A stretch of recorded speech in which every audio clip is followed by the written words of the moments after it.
Naalala ko pa noon, ang project ng Pangulong Duterte ay build, build, build.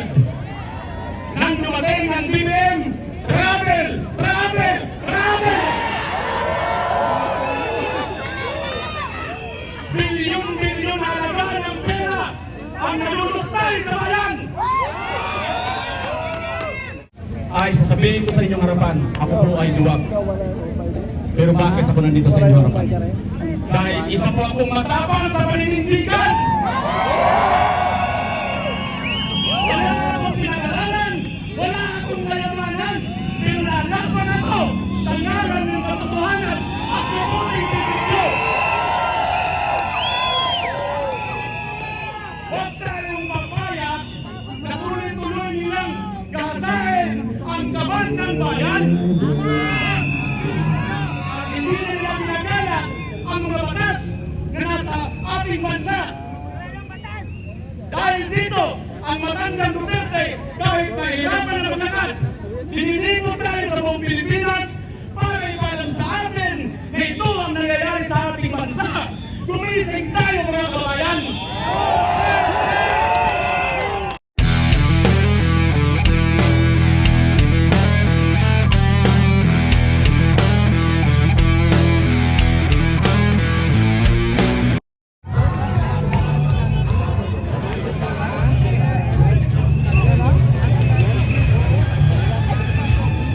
Magandang gabi po sa inyo lahat. Ako si BMR Channel.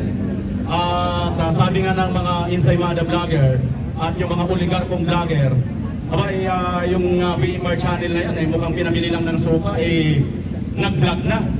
Yung po ang kanilang mga pagmamaliit, paghahamak sa atin. Bakit po tayo narito ngayon? Yun din po ang aking sinabi doon sa naganap po namin na maisog forum about po sa mga bakit po tayo nandito ngayon? Simple lang po, mga kababayan. Ako po ay nandito ngayon dahil nakikita ko po ang pangyayari sa ating bansa. Bilang isang vlogger, ay sinusundulo ko po ang mga tao na walang kakayahan pumunta po sa mga katulad nito at hindi makapagsalita. Bakit kailangan po natin, mga kababayan? Tingnan niyo po, ganito po ang nangyayari sa ating bansa. Sabi ni ganito, pag akong naging presidente, ganitong gagawin ko, ganitong gagawin ko, ganitong gagawin ko. Pero nasaan ang Pilipinas ngayon? Nasaan ang Pilipinas? Bago dumating ang Pangulong Duterte, nasa third world country tayo. Yan po ang katotohanan. Nagbago lang ang Pilipinas. Nagbago lang ang Pilipinas, mga kababayan, noong panahon ng Pangulong Duterte. Duterte! Duterte! Duterte! Duterte! Duterte! Duterte! Naalala ko pa noon, ang project ng Pangulong Duterte ay build, build, build. Nang dumating ang BBM, travel, travel, travel. Bilyon-bilyon na halaga ng pera ang nalulustay sa bayan. Na hindi alam kung saan napupunta ang mga pera nito. Nasaan na? Nasaan na? Nabanggalan na bulsa! Nabanggalan na bulsa! Ati-pati! Explorer sa mangga! Paano natin makikita ng ating mga leader ay mga plastic, mga lutang, mapagkunyari? Bakit? Tumingin kayo sa paligid, napakarami po ritong mga homeless. Bibihira po silang makakain. At kung makakain man sila, galing sa kanilang pinaghirapan. Kakarampot na pinagtrabahuan nila para mabuhay. Samantala ang mga buhaya doon sa Congress, isang oras lang, 20 minutos, ang nilaman ng nagano.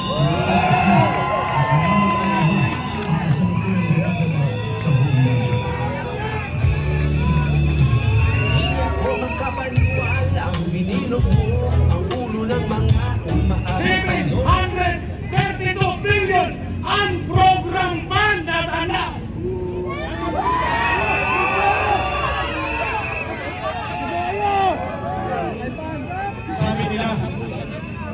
ang mga waray daw ay matatapang. Ako po ay isa pong waray. Masanto siya lang din sige namin mga taga-Pangasinan. Na imagarating ka na kayo amin ng mga Ilocano. Mga waray-waray ng mga kabuktuhan ko, parientes. Maupay nga kapihay yung matanan. May mga waray-waray ba nila? Mga Cebuano, siyempre, dagang salamat tayo kaninyong mayong gabi, kaninyong tanan. Grabe, mga kababayan. Ang itong waray ay sasabihin ko sa inyong harapan, ako po ay duwag. Pero bakit ako nandito sa inyong harapan? Dahil isa po akong matapang sa paninindigan. Wala akong pinag-aralan, wala akong kayamanan, pero nalaban ako sa ngalan ng katotohanan at mabuting Pilipino. Huwag tayong papayag na tuloy-tuloy nilang gasahin ang kaban ng bayan. At hindi na nila pinagalang ang mga batas na nasa ating bansa.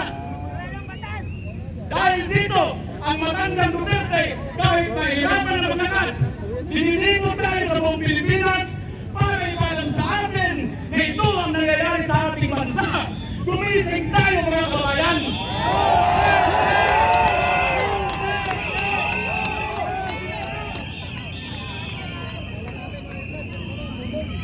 Sabi ng ating TAPS, protect the Constitution. Sabi ni BBM, sumunod kayo sa batas. Pastor Kibuloy, sumuko ka na, sumunod ka sa batas. Sandali lang mga kababayan. Sunod tayo sa batas. Pero, batas ba ang 203 billion na utang nila na dapat nilang bayaran ayon sa Supreme Court ay final and executory?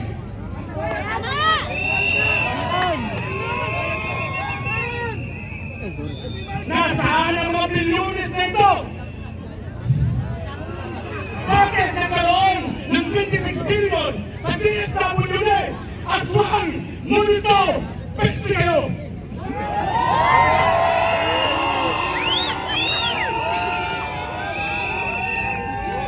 Nililang-linlangan ninyong taong bayan. Nabutol kami! Ginagamit ninyo ang mga ayuda. Manggagamit! Manggagamit! Manggagamit! Manggagamit! Manggagamit! Manggagamit! Huwag niyong turuan ang mga Pilipino maging tamad. Ang ipinamumuntun niyong ayuda na marami rin nagreklamo dahil hindi tumutugma doon sa mga pinirmahan nila. May isa pang buntes. Magkano lang na nakuha niya doon sa 10,000? 1.5. Nasaan yung 8.5?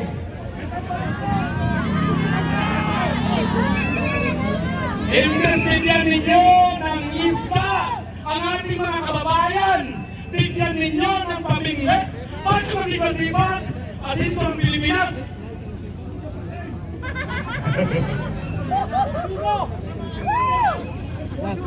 Nililim lang po tayo mga kababayan. Lahat po ng mga nanonood ngayon, nakikita nyo, nakikita ninyo, wala na pong mga mainstream media halos ngayon, kundi nag-iisa na lang po ang SMNI. Ang SMNI lang po ang tanging lumaban.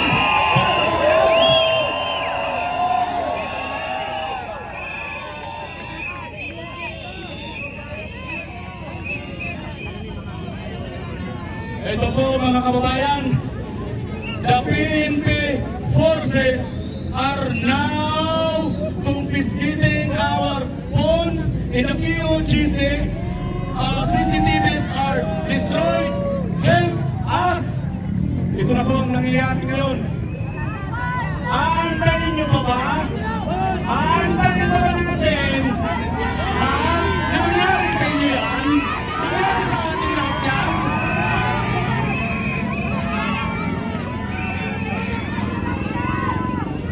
mga kababayan, wala tayong pinag-aralan, pero hindi tayo tanga. At lalong hindi tayo banat.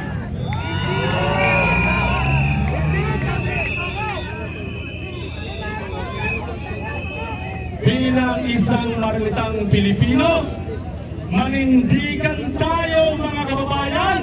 Huwag tayong matakot. Isiwalat ang kanilang panluloko sa bayan. Kung magpapaloko tayo, huwag na tayo magreklamo. Bahala na po kayo.